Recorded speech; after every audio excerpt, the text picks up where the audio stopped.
Le journal sur votre radio. Le journal sur FRDC FM. Mesdames, Messieurs, bonsoir. Merci de suivre Radio FRDC Béni. Voici le journal qui commence par les titres. Le chef d'état-major des forces armées de la République démocratique du Congo poursuit son séjour dans la province de l'Ituri. Il a pour cette occasion échangé avec des couches de la population. Depuis ce mercredi 3 novembre 2021 à Béni, de la campagne de recouvrement forcé de la vignette pour tout engin automoteur. Cette opération sera exécutée par la Direction générale de recettes du Nord Kivu. Nous allons parler aussi sport dans cette édition des nouvelles.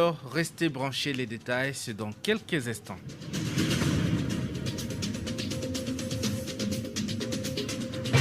Les journaux. Moudjaïd Roubani.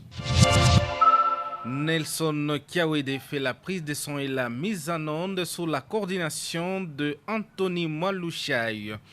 Le chef d'état-major général des FARDC en séjour à Bunia, en province de l'Ituri, a échangé avec différentes couches sociales sur les questions de l'air.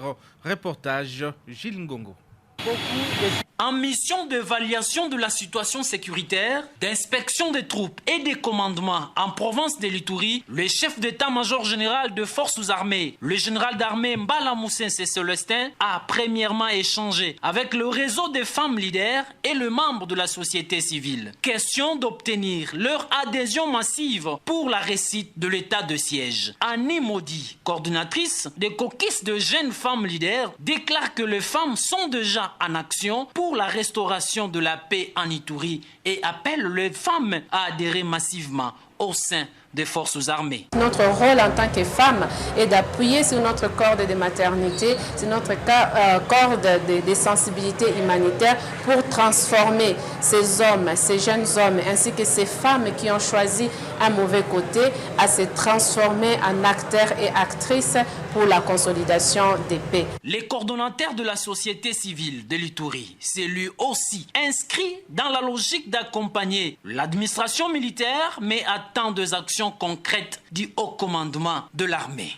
Le chef de l'armée nous a dit qu'il a bien écouté notre préoccupation. Il a promis des réponses incessantes pour toute cette préoccupation que la population de l'Ituri ressent à ce moment. Il appelle la population à l'apaisement. La présence du chef d'état-major général de forces armées à Bunia, c'est aussi donner de nouvelles directives opérationnelles afin d'en finir avec le groupe armé en Ituri et restaurer l'autorité de l'État.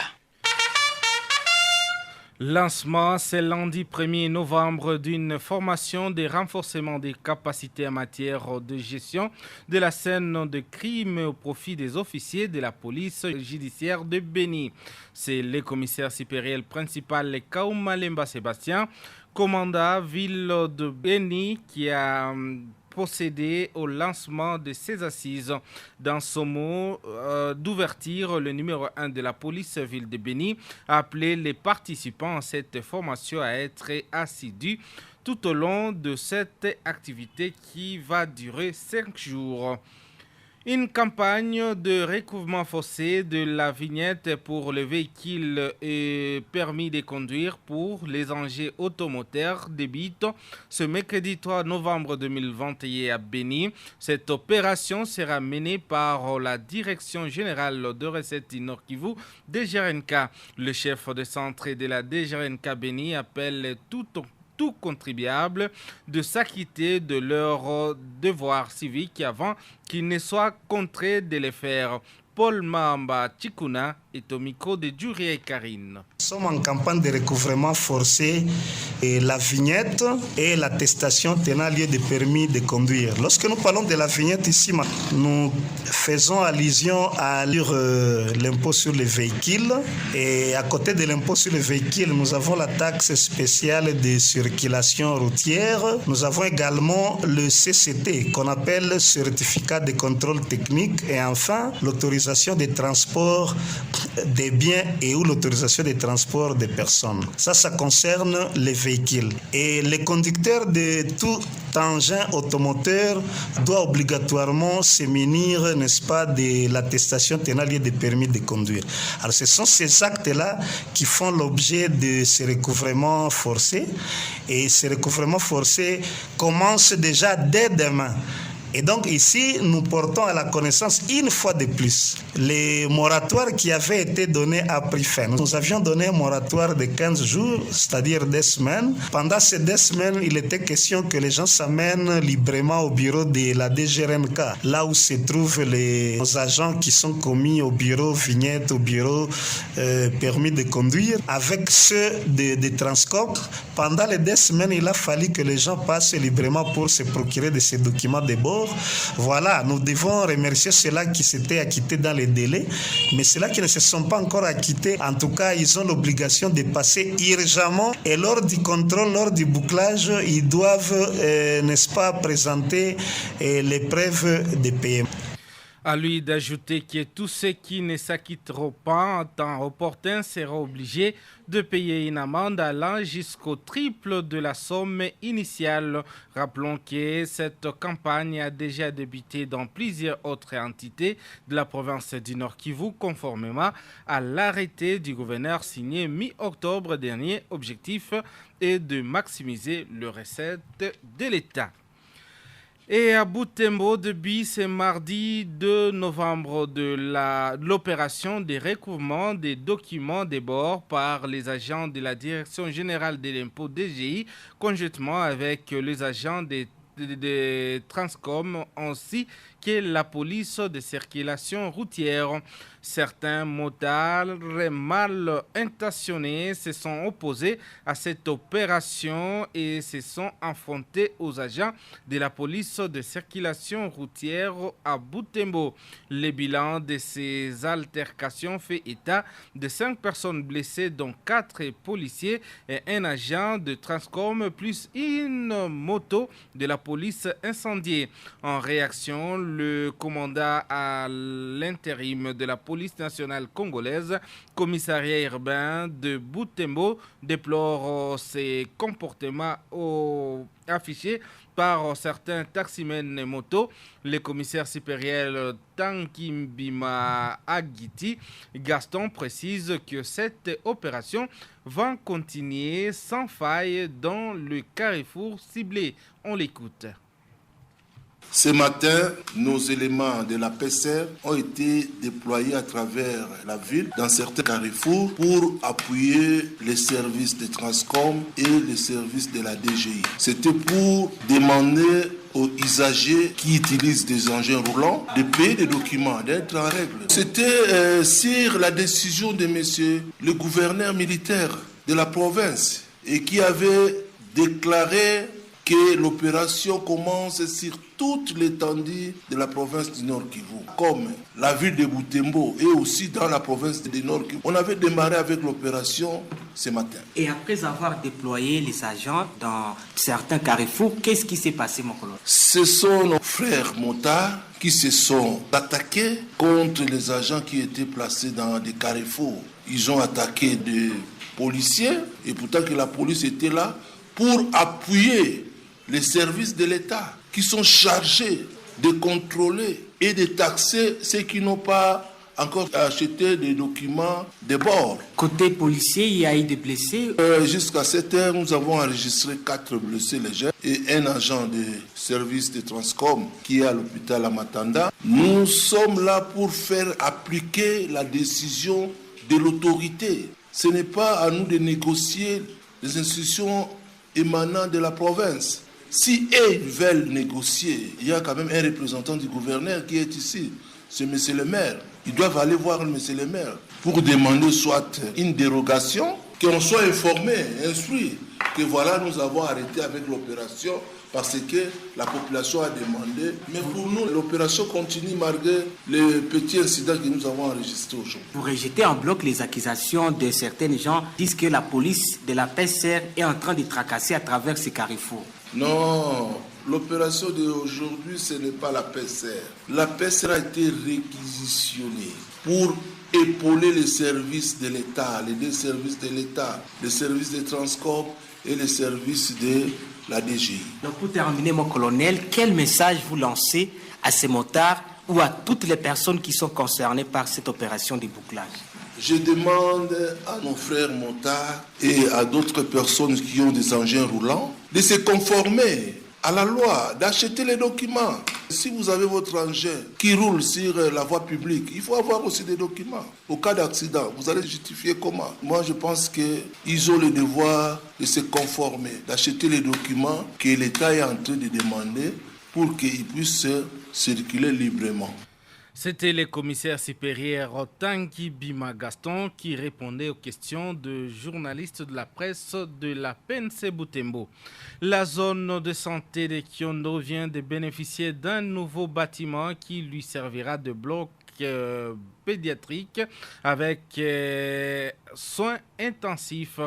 Détail dans ces rendus de Benjamin Sivanziri. Plusieurs autorités administratives, militaires et coutumières ont pris part à ces activités, dont les représentants du gouverneur des provinces, les bourgmestres de la place et les moamis de la chefferie de Bachou Abdul Kalemire III. Prenons la parole pour la circonstance, le docteur Nzanzu Malambo Adelar, médecin, chef des zones de santé de Kiondo, a remercié les différents partenaires, les gouvernements et la population locale qui ont contribué à la réalisation de cette œuvre. Rappelons que ces travaux ont été financés par l'Union européenne et la coopération belge. Le coût alloué pour les réalisations est de 265 629,1 $ américains. Cet édifice s'ajoute à 29 autres réalisés par les mêmes partenaires sur toute l'ensemble de la province du Nord Kivu. Et à page nationale, l'Assemblée nationale vient de proroger pour la 11e fois l'état de siège dans les provinces de l'Ituri et de Nord Kivu. 335 députés sur 342 qui ont pris part à la plénière ont voté pour, 6 contre et une seule personne s'est abstenue. Au cours de cette plénière, la ministre de l'État en charge de la justice a, dans son speech, révélé que les travaux qui se font durant cette période dans les deux provinces frappées par l'insécurité produiront de beaux résultats afin d'éradiquer l'insécurité et faire régner la paix. Signalons que les députés de l'Ituri et du Nord Kivu n'ont pas siégé dans cette plénière. Et puis, en santé, 10 nouveaux cas de coronavirus ont été notifiés dans 2 provinces, dont 9 à Kinshasa et à Tchopo, sur 1512 échantillons testés. Selon le bulletin quotidien de la riposte publiée ce mardi 2 novembre, aucune donnée n'est disponible sur les nouvelles personnes sorties guéries des centres de traitement Covid parmi les patients suivis à domicile. Aucune donnée n'est disponible sur les nouveaux décès de cas confirmés. Depuis le début de l'épidémie déclarée le 10 mars 2020, le cumul des cas est de 57 594 cas confirmés au total. Il y a eu 1098 décès et 50 977 personnes guéries. Mesdames, Messieurs, c'est la fin de cette édition des nouvelles. On vous laisse entrer de suivre les sports de Atongario Mohamed. Avance, bienvenue encore une fois sur ce journal des sports qui s'ouvre bien sûr directement à Ville de Béni avec les championnats locaux. L'attente urbaine de football de Béni qui va se poursuivre dans sa première journée, c'est mercredi 3 novembre prochain au stade du 15 octobre. Des rencontres seront au rendez-vous. À 13h30, le football club Renaissance s'expliquera devant l'US-Étoile de Béni. À 15h30, le football club Eldorado défera la formation de l'Ince Soleil à un prix de 1000 francs par billet. Pour rappel, lors du démarrage de ces championnats le dimanche 31 octobre dernier, le football club Bénisport avait perdu petitement face à l'AS Kapako sur la note de 0 but contre Alina Foot. 2 matchs se sont joués le lundi 1er novembre au stade des Martyrs de la Pentecôte dans le cadre de la poursuite de la Vodacom Ligue 1 à 13h30. Le Daring Clément Mapembe avait été mis en échec par le football club Étoile du Kivu sur le score de 0 but partout. Puis à 15h30 minutes, la Rangers s'était lourdement incliné face à l'SV Club sur le score d'un but contre 3, une victoire qui renvoie les Moscovites à la deuxième place du classement alors que son adversaire du jour se contente de la 4e position. À rappel, le dimanche 31 octobre dernier, le tout-puissant Mazembe avait enregistré sa 4e victoire à nota de match dans ce championnat à battre la Simba de Colosie sur le score de 2 buts contre 0. Et donc après ces résultats, le Football Club Saint-Éloi Lupopo et l'SV Club sont provisoirement premiers avec 13 points à 5 matchs joués pour chacun. Et le tout-puissant Mazembe ainsi que le tout-puissant Mazembe Messire est 3e avec 12 points à 4 matchs joués, alors que le Racing Club de Kivu et le Racing Club de Kinshasa, nous le disons mieux, est bon dernier avec 2 petites unités. Les programmes prévoit, sauf changement de dernière minute, la rencontre jeunesse sportive groupe Bazano, le tout-puissant Mazembe au stade tout-puissant Mazembe de la commune de Kamalondo ce mercredi 3 novembre 2021 à partir de 15h30 minutes heure de Béni. Mais à dernière nouvelle, nous venons de l'apprendre que l'organisateur serait à voie de délocaliser ce match vers le stade Kibasa Maliba de la commune de la Kenya, et les raisons de cette délocalisation ne nous ont pas encore été révélées. Et par l'obéissir des léopards de la République démocratique du Congo, d'où la Fédération internationale de football association a infligé une amende de 5 000 francs suisses équivalent à 5 482 046 $ américains à la République démocratique du Congo pour cause de non-respect de l'ordre et de la sécurité. Toutefois, signalons que les supporters des léopards